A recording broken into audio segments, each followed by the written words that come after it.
For 3 years, my life was the same. I'd be at the city archive by 5 a.m., massive, cold, and my only company was the smell of ancient paper and silence. My job was officially inventory and preservation, just dusting history section by section. It was routine until I got to the sub-level B12 wing. One shelf felt wrong. The books were too uniform, and when I pulled one, I realized it was at least 4 times heavier than it should be. It wasn't paper at all. It was a block of smooth, dark stone, perfectly disguised with a vinyl spine and painted edges to look like a book. The cover didn't open, it slid, and the object inside wasn't a document or a journal. It was a complex, interlocking gear mechanism. Engraved on the gears was a single seal, an hourglass, and to my absolute horror, the tiny grains of sand had almost all run out. I stared, heart pounding. The last few grains of sand were trickling one by one. I reached out,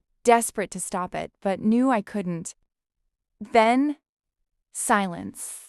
The final grain dropped. The entire gear mechanism locked with a sound like a tiny final click.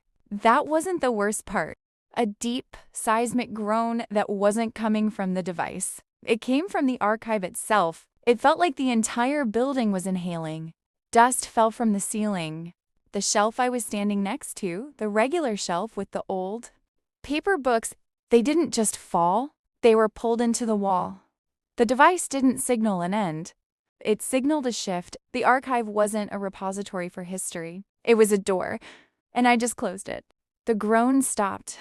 The books were sucked into the wall. I was alone, standing in a space that felt identical, but was utterly silent. I sprinted upstairs, heart hammering against my ribs. I needed to see the sun, the street, proof the world was still normal.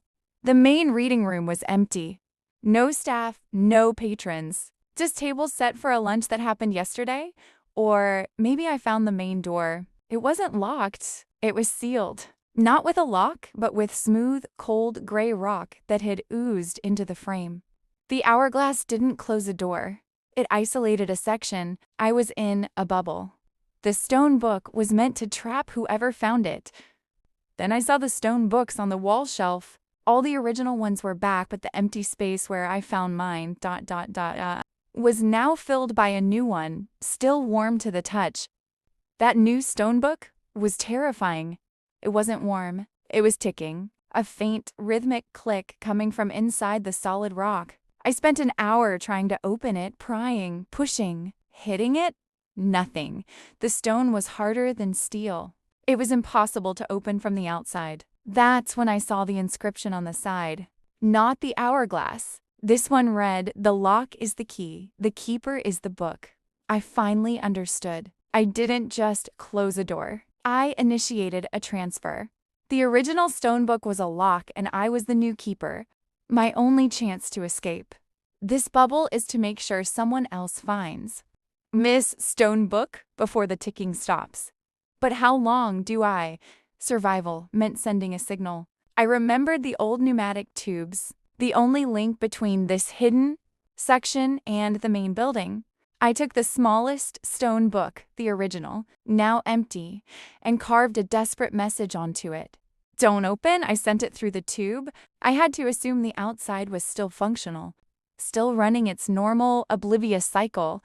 But the archive is smarter than that. I waited, agonizing, until I heard the faint theft of the tube returning the payload. The message was gone, erased, and the book wasn't empty anymore. It was filled with a dark, oily liquid that smelled like ozone and old grief. The archive doesn't allow external communication. It only allows lures. My ticking book was now the only thing left connecting me to the world I lost. I started looking closer at the shelves. Not for books, but for signs of the keeper before me. Someone had to have left a clue. Underneath a loose floor tile, I found it. A simple piece of parchment. It was brittle, but the ink was as fresh as yesterday. The last keeper had kept a log. She explained that ticking isn't time, it's memory. Every click is a piece of your past the archive is consuming to power the lure. The longer you stay, the more you forget who you were. The archive uses your own history to make the lure irresistible to the next poor soul. I touched the new stone book. The ticking felt louder now. If I forget why I'm trapped, I won't try to escape. I'll become part of the shelf. I have to find a way to stop the memory drain. I have to find a way to break the cycle before I forget the sun, the street, and my own name. The memory drain was the key. If the archive consumed memory to create the lure, the only way to beat it was to lock the knowledge away permanently. I realized the dark, oily liquid wasn't a punishment. It was a preservative created by the archive's own defensive magic. When it tried to erase the first book, I took the parchment from the previous keeper, the log detailing the entire cycle. This was the most important memory, the key to freedom for the next person. Working quickly, I coated the parchment in the black oil, sealing the memory of the cycle outside of my own mind. I made the knowledge part of the book itself. The moment the parchment was sealed, the ticking in my new stone book immediately grew faint. The archive couldn't consume what was physically preserved. I had bought myself time. The truth was safe. Now I just had to survive the consequences of the ticking finally stopping. The ticking finally went silent. The stone book was inert, just like the one I found originally. I felt a massive silent void in my mind. Weeks of panic, gone. Then the walls groaned again, but this time it wasn't a closing sound. It was a sound of release. The smooth gray rock sealing the main door crumbled and flowed away like water. I walked out of the section and into the main reading room. The lights were on. The head curator was sitting at his desk, just where I left him, looking through a spreadsheet. The cycle was broken. I had escaped.